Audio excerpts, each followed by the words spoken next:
श्रीवास्तव, सिंपी कुमारी। Sir paper में marks कैसे बढ़ेंगे? देखो बहुत अच्छा क्वेश्चन आपने बहुत अच्छा पूछा कि सर मॉक टेस्ट में मार्क्स कैसे बढ़ेगा। वो इंपॉर्टेंट है ना। देखो मॉक टेस्ट में अगर मार्क्स बढ़ाना है तो एक ही फंडामेंटल है और वो सबसे बड़ा राज है किसी भी एस्पिरेंट के लिए मार्क्स को बढ़ाने का, वो है आपका रिवीजन। एक ही ब्रह्मास्त्र है जो आपके मॉक टेस्ट के स्कोर को काफ़ी ज़्यादा बढ़ा सकता है। आप जितना ज़्यादा रिवाइज करोगे आप उतने ज़्यादा होनहार और स्किलवान बनते जाओगे। जैसे मानिए हम बात करते हैं दो कैंडिडेट की। एक स्टूडेंट वो है जो पूरा दिन अपने लाइब्रेरी में जाता है, सिर्फ पढ़ाई करता है, उसको रिविजन से कोई मतलब नहीं है।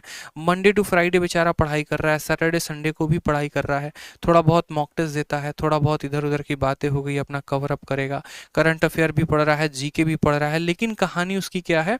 कहानी उसकी ये है कि एक तरफ वो पढ़ते रहता है, दूसरी तरफ वो भूलते रहता है। अपने लाइफ में वो इतना परेशान हो चुका है कि सर हम जो है वोकैबुलरी भी याद कर रहे हैं, हम करंट अफेयर भी याद कर रहे हैं, हम स्टैटिक जीके भी याद कर रहे हैं, लेकिन फिर भी हमको याद नहीं हो रहा है। और दूसरा वहीं पर एक स्टूडेंट है, उसकी स्ट्रेटजी क्या होती है? 5:2 की होती है। वो 5 दिन पढ़ाई करता है और 2 दिन उसको रिवाइज करता है। तो 5 दिन जब वो चीज़ों को पढ़ाई करता है और उन्हीं चीज़ों को वो 2 दिन रिवाइज करता है, तो वो 2 दिनों में अपने पूरे 5 दिनों के सिलेबस को ख़त्म करता है। तो उसके साथ ऐसी कंडीशन नहीं होती है कि परसेंटेज पढ़ने जाता है, ठीक है, और परसेंटेज के बाद जब प्रॉफिट लॉस में जाएगा तो परसेंटेज गायब हो, ऐसा उसके साथ नहीं होगा। लेकिन अगर रिवीजन नहीं करोगे तो कहानी क्या होगी पता है? परसेंटेज के बाद जैसे प्रॉफिट लॉस पे जंप करोगे, परसेंटेज पीछे से गायब होगा।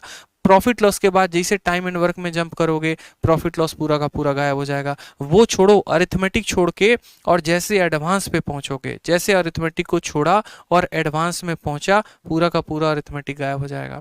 ये सिर्फ एक सब्जेक्ट में नहीं है। चलो बताते हैं, हिस्ट्री छोड़ दो। हिस्ट्री पूरा दिन पढ़ो, पूरा महीना पढ़ो, 1 महीना लगातार पढ़ो और हिस्ट्री पढ़ने के बाद काम करो, 1 महीना ज्योग्राफी पढ़ लो। लेकिन शर्त है कि हिस्ट्री को रिवाइज नहीं करना है। देखो आप हिस्ट्री भूल जाओगे पढ़ना, ठीक है, आप हिस्ट्री पढ़ना भूल जाओगे, आपको हिस्ट्री के फैक्ट जो है वो याद होना भूल जाएंगे।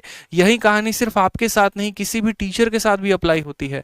मान लीजिए कि मैं पढ़ाता हूँ, मुझे कोई कह दे कि बेटा तुमको 1 साल तक, मेरे भाई 1 साल तक तुमको सिर्फ और सिर्फ प्रतिशत पढ़ना है और सिर्फ प्रतिशत पढ़ाना है, तुमको हर बैच में खाली परसेंटेज पढ़ाना है। तो मेरे साथ कहानी क्या होगा? परसेंटेज ऐसा पढ़ा देंगे कि मेरे जैसा किसी ने पढ़ाया नहीं होगा, लेकिन बाकी सारे चैप्टर जो हैं, बाकी सारे जितने भी टॉपिक्स हैं, वो मेरे दिमाग से उतर जाएंगे, मैं भी उनको भूल जाऊंगा। ठीक है, ये हर टीचर के साथ है, कोई पढ़ा रहा है, हर स्टूडेंट के साथ है, हर व्यक्ति के साथ है। इस बात को ध्यान दो। एक टाइपिस्ट